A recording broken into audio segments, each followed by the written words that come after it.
are two basic types of derivatives: futures, forwards, and swaps, and options. They have two principal uses: speculation or hedging. One of the critical things that you have to remember about both futures and forwards is that they are contracts, and this makes them different from stocks and bonds, which are securities. Now, forwards are customized contracts. You can actually define the terms that you actually want in your individual contract with the counterparty. Futures are different. They're standardized. The terms are already stated in the contract, and again, I use that word contract, are stated in the contract already, and you must accept those terms. They'll probably meet most of what you want to do, but it won't be a perfect fit. But this sort of standardization provides for a tremendous amount of liquidity.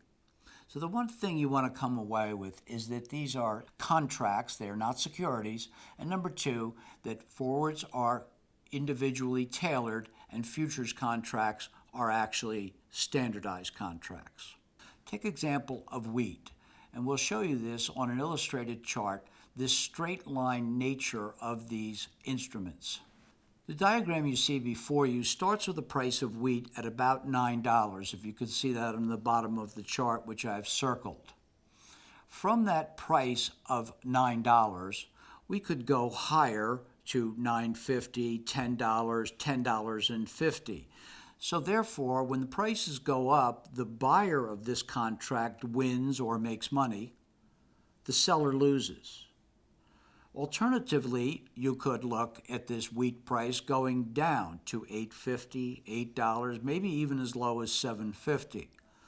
Prices go down, the buyer loses, and now the seller makes money or wins. And this illustrates very clearly the concept of a futures contract or a forward contract that is a straight line instrument.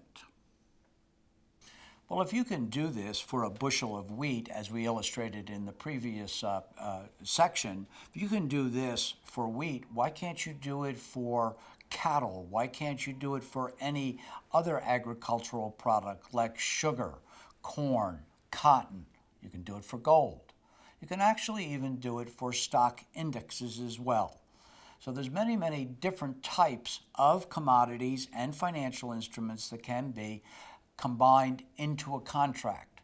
The one that I'd like to walk through and give you a sense of this standardization is the U.S. bond contract. Now, this is a futures contract, so it's extremely standardized.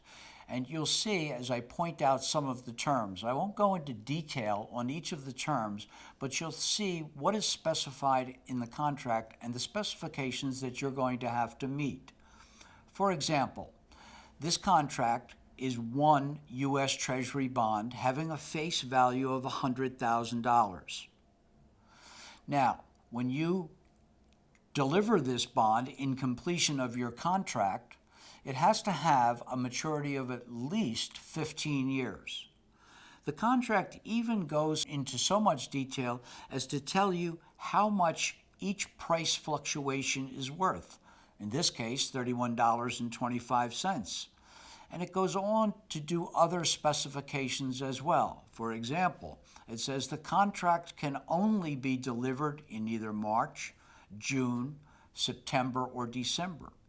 If you need one of these bonds for May, you cannot buy one of these contracts because they don't exist. There is a last day of trading of this contract, and that is when all trading ceases. There is also a delivery day and a delivery procedure.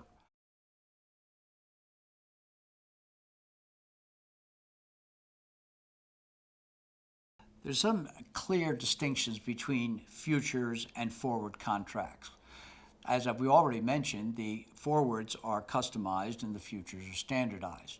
Futures, however, are also traded on exchanges, whereas forwards are traded in the over-the-counter market, where you call up somebody who is known as a counterparty and ask them to make a price, and then you can call somebody else if you don't like that price. whereas the futures use a centralized mechanism, the exchange. The futures require margin. Forwards is a credit transaction. To get involved in a futures contract, you need to post some margin, or what's known as a performance bond, so that the other party knows that you're going to be able to, quote, perform on this contract. In the case of a forward contract, the agreement is based on trust, and that is known as credit in financial markets. So those are some of the critical differences between futures and forwards. They're very similar in terms of being straight line instruments, but they have some very, very distinct differences between them.